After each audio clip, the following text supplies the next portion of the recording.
Hi everyone, this is Paul Casey. Welcome to the Kenpo Minute. We'll be discussing Kenpo, principles, concepts, teachings, sometimes topical subjects, and we hope that you will like this page, subscribe to this page, and share. We look forward to seeing you at the Kenpo Minute. Thank you. Hi, everyone. This is Paul Casey, the Kenpo Karate Hall of Fame educational video series. We're going to be talking about some other principles and thoughts about Kenpo and the importance of teaching and what it means to be a teacher. It's important. I think that we can have a healthy discussion on it.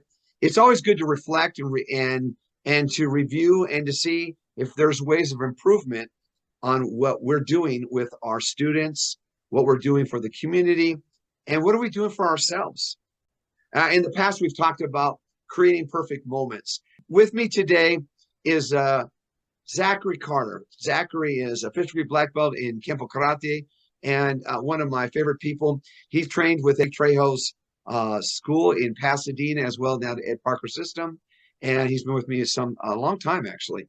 And so I always like to bounce off of Zach because he has a great understanding and self improvement on his knowledge about martial arts and human beings and caring. So, hello, Zach. How you doing, buddy? Hey, I'm great. How you doing today? Let's have a Kenpo conversation, can we? Yeah. Okay. Is this going to get messy? Yeah, it could, but again, we're trying to stimulate conversation. We're trying to get people engaged. It's not about pointing the fingers at anybody, but let's be honest, people. Kenpo is fractionalized. Everybody's in their own little tribes. Everybody's doing their own little things, and to a big degree, I get it. Okay, I get it. They don't want to play politics. They don't want to do all this. They don't want to do all that. I get it. But, this is one thing that I say all the time, and you hear me say this. And again, it ruffles a feather. I'm sorry. You got to ask yourself, what is it? Is it about your ego or is it about the art?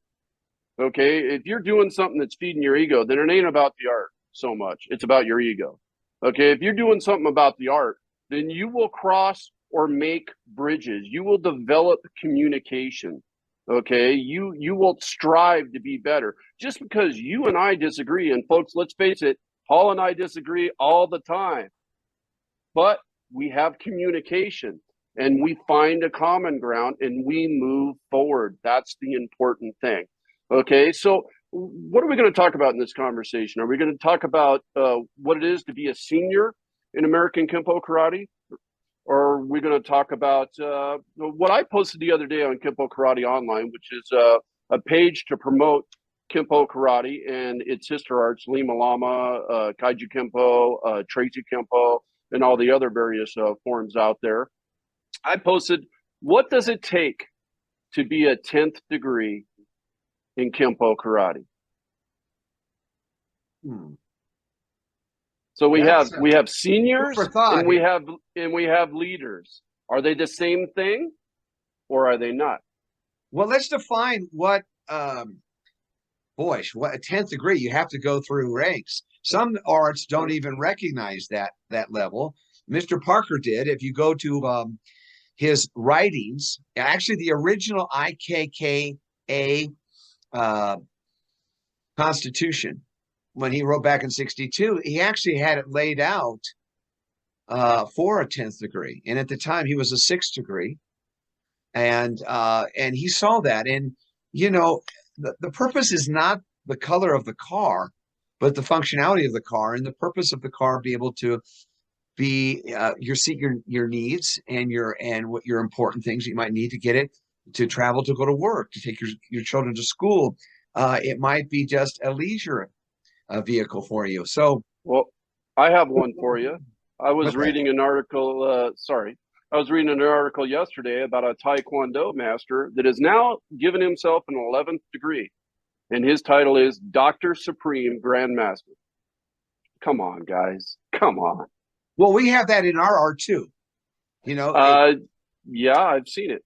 Okay, so let me point out the key element, and remember, the art is passed on from generation to generation, from family to family, whatnot. It was very protected, coveted. It was a lifestyle. It was not just something about being recognized. It was something to help protect you so that you could provide for your family. You know, I mean, life is short enough. Keep And your family don't think safe. that, Yeah, and again, I always talk about being in the moment. The moment is the most important thing. The greatest recognition, I would think, would be the recognition of your peers. When they absolutely. step up and they say, you know what, you're doing good things for the art. You're helping the art. You're providing a vehicle for people to travel in the art. Okay, as I laid it out. And It's not always a static thing, too. Sometimes you have to ruffle things a little bit, and people forget Mr. Parker was a ruffler back in the well, he was 60s. a rebel all the way. He was outside. Yeah. I mean, if you were to examine the art itself, he was not recognized for what he did. I mean, he was actually put down. He says, "Well, you're not qualified. You are not. There is no certification from the Japanese organizations." And Parker said, "Wait, excuse me. Traditional Kenpo, that doesn't exist." He says, "When you know pure karate is when pure fist meets pure flesh. That's pure karate." Okay, there's a Yeah. lot of these quotes. When we set up, if you look at the techniques, Parker wanted to show how he could address the traditionalists when they would do step through punches, and then he would do circular motions on it and do his stuff, Mhm. defeating it because they had it. Now, their mindsets are the same, focusing on the target and the effective weapons to be used to combat your opponent. But there's a story way back when Mr. Parker was asked to come over to Japan.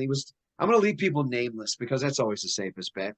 And while he was there, he was asked to take part in this organization, one of the greats, I mean, the foundation of Japanese martial arts.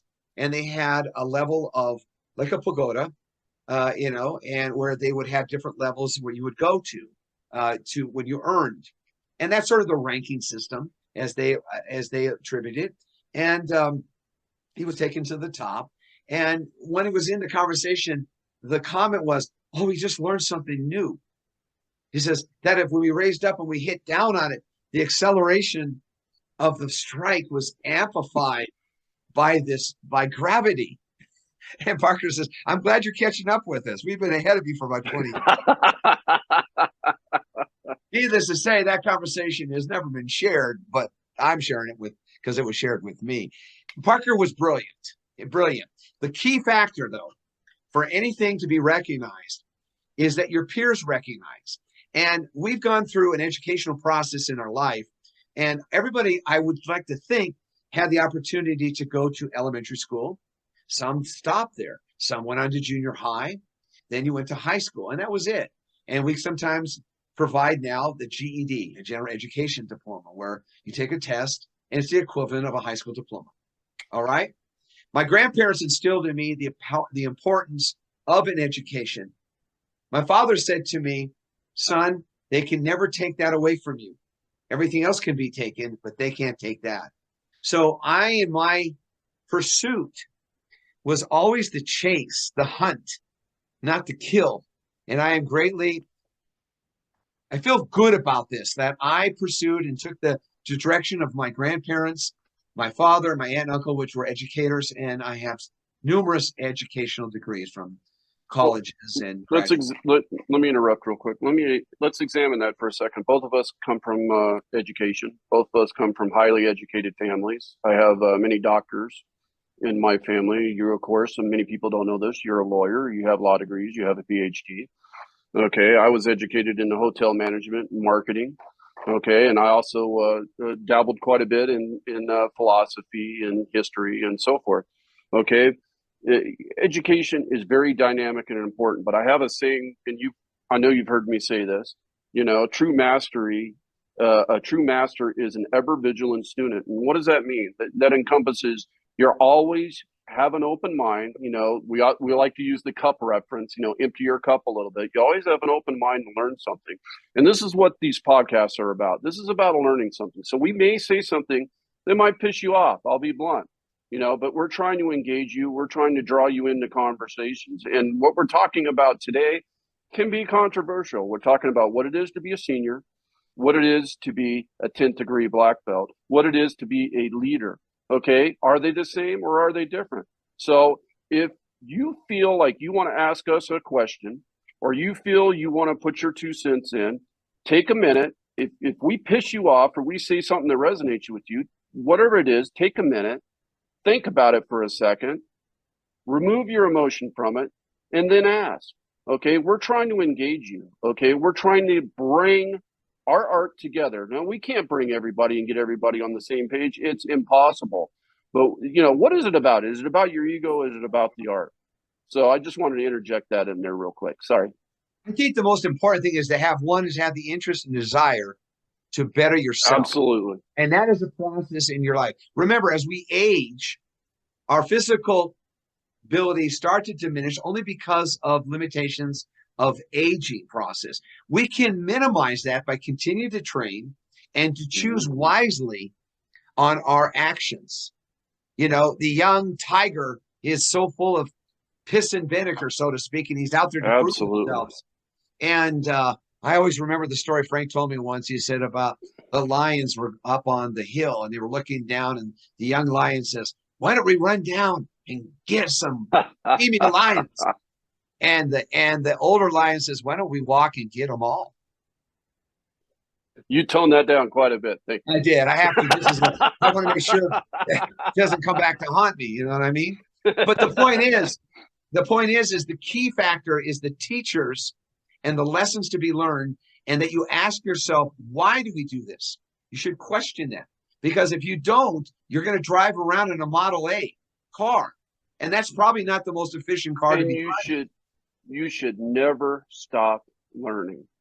Never close your mind, no matter how experienced, how educated, how smart you think you are. You should never stop learning.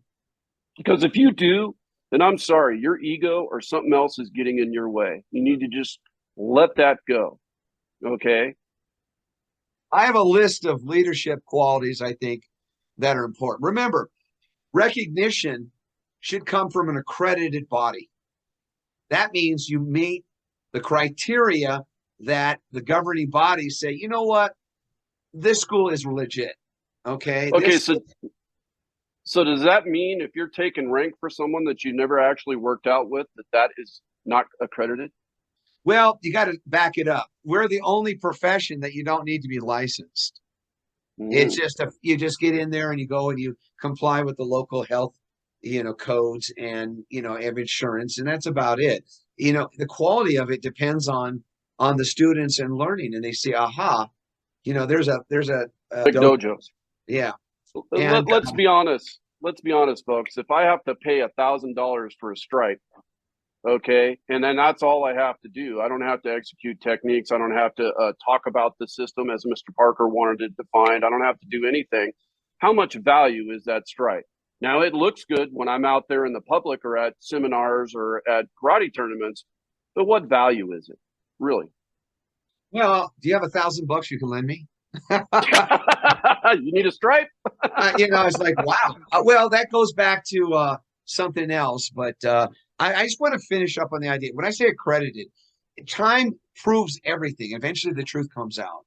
Ed Parker's system has definitely proved itself since its conception in the 1950s to today. And if you were to follow some of his teachings and really look at the teachings, you will be always re-examining what you're doing. There's a lesson in every principle and concept that will be shown to you in these techniques. There's a reason why he teaches katas. Now, remember, if you want to get into combat, there is plenty of martial arts out there that just focus in on the fighting aspect. Okay? Mm-hmm. But ours is also a way of life. It is a journey that we will do the rest of our lives. He wanted you to be complete. He wanted you to be a thinker. He wanted you to be able to do it physically, mentally, and then he wanted you to reproduce it by teaching someone to be even better than you. Well, my thought on this is this. The difference between a rank and leadership is simple. The rank is something like the paint job on the car. If you work at it and you earn it, you will deservedly be given it. Okay? Now, if you have to look at the other side of it, this is also, we're in a world of compensation. And that, back in the days of, say, when you think of when it was passed on by our elders, they took care of their seniors by many different ways. They housed them, they fed them, they gave them money, they lived there, they took care of the property. Well, And you can still do they those things today, but it's called monetary. So that is the mm, business side of the martial arts. Most of us don't enter into the martial arts for that. We try to do it because it appeals to our inner self, our inner being, that makes us, it appeals to our mindset, and more importantly, our body. And finally, the one that holds us all together, our spirit of the martial arts that is okay. passed on. What are your qualifications for Okay, leadership? so leadership, I've got this written down here. First and foremost is what we're doing right now, communication. You have to have communication skills. You need to work out there and to express yourself succinctly in a way that a student can understand. Now, mind you, I've used an analogy in the past of the word ball. You have a ball. Here is a three-dimensional version of the universal pattern. And this was created by Master Todd Durkin, one of my favorite guys. And if you ever get a chance to spend some time with him, it is a great learning process. If you're interested in one of these, reach out to him. Check out his books because they will definitely help you understand your Kenpo a lot better. Sure. He focuses on a lot of things that we need to talk about, which we'll cover later. Things like the universal pattern, the planes, the zones. We'll talk about the analytical study of motion. We'll talk about the web of knowledge. We'll re-examine these things. Parker would ask us to do that, and I will challenge some of these things, and you either agree with me or you disagree with me. But the key is that we talk about it. So communication is the number one thing. Leaders do that. They express that skill through their students. Let's relate to students, okay?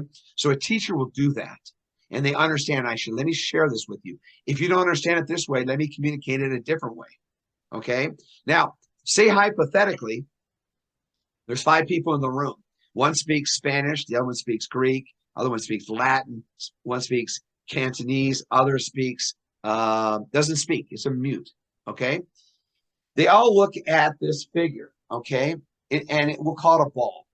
What is that word in the term of ball in those languages?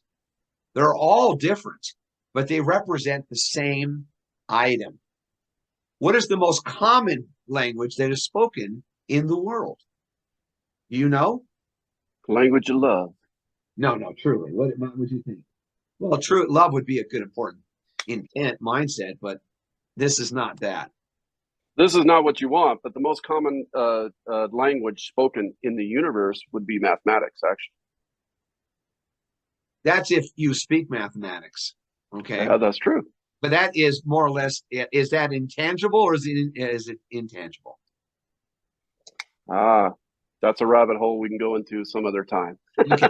So my thinking is, what's the most common in the modern world today? And that is the language of signing.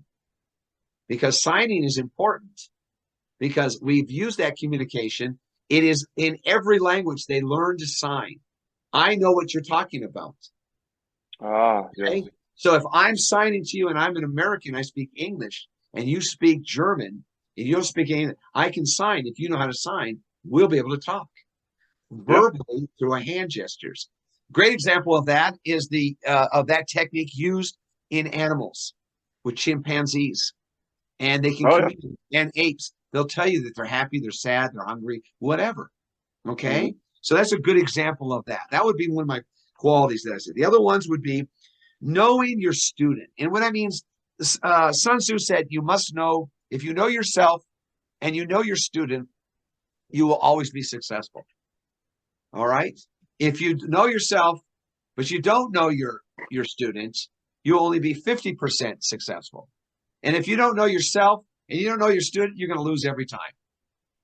That's Sun Tzu, 2,500 years ago, the art of war. That is a leadership quality that's passed on and taught in almost every military institute in the world. No, I don't care where it is. It's there. Okay? Obviously, the other things I said is knowing yourself is one. Other things that you look at, these 2 things are this. You said the language of love. I would just say it, water it down, and just call it diplomacy, civility, respect, humility, and courtesy toward another. If you don't have that, you cannot engage in some kind of discussion. How can you lead if you don't have that? So I asked the people that are How can you watching bring this, people to the table if you don't have that? Yeah, very important. you can't. So I'm asking you that are listening and watching this to understand that I am not here to challenge you to prove you wrong. I am challenging you to make you see yourself and how can you be better at it. Listen, I don't have all the answers, and I know I don't, and I know Zach doesn't. But at least we're open-minded, like a cup that we've emptied out, and we're trying to fill it in with these ideas and share them with you. So your comments will help us on that, okay? Absolutely. And the last thing I think that in diplomacy is not only is it this way of me sharing that with you, but your feedback coming to me saying, hey, you know what, Mr. Casey, I agree on this point. I disagree on that one. That one, let's talk about. Okay. And we do it all the time. Absolutely. We have food fights all the time here, folks. We sit down and he drinks his tea and I drink my coffee and we go at it. Even with certain seniors, we'll argue about semantics about Kenpo all the time. So those are what I think are the qualities and important factors of being a leader. So thank you for watching the Kenpo Minute. We hope you enjoy it, and please come back and visit us again. Thank you very much.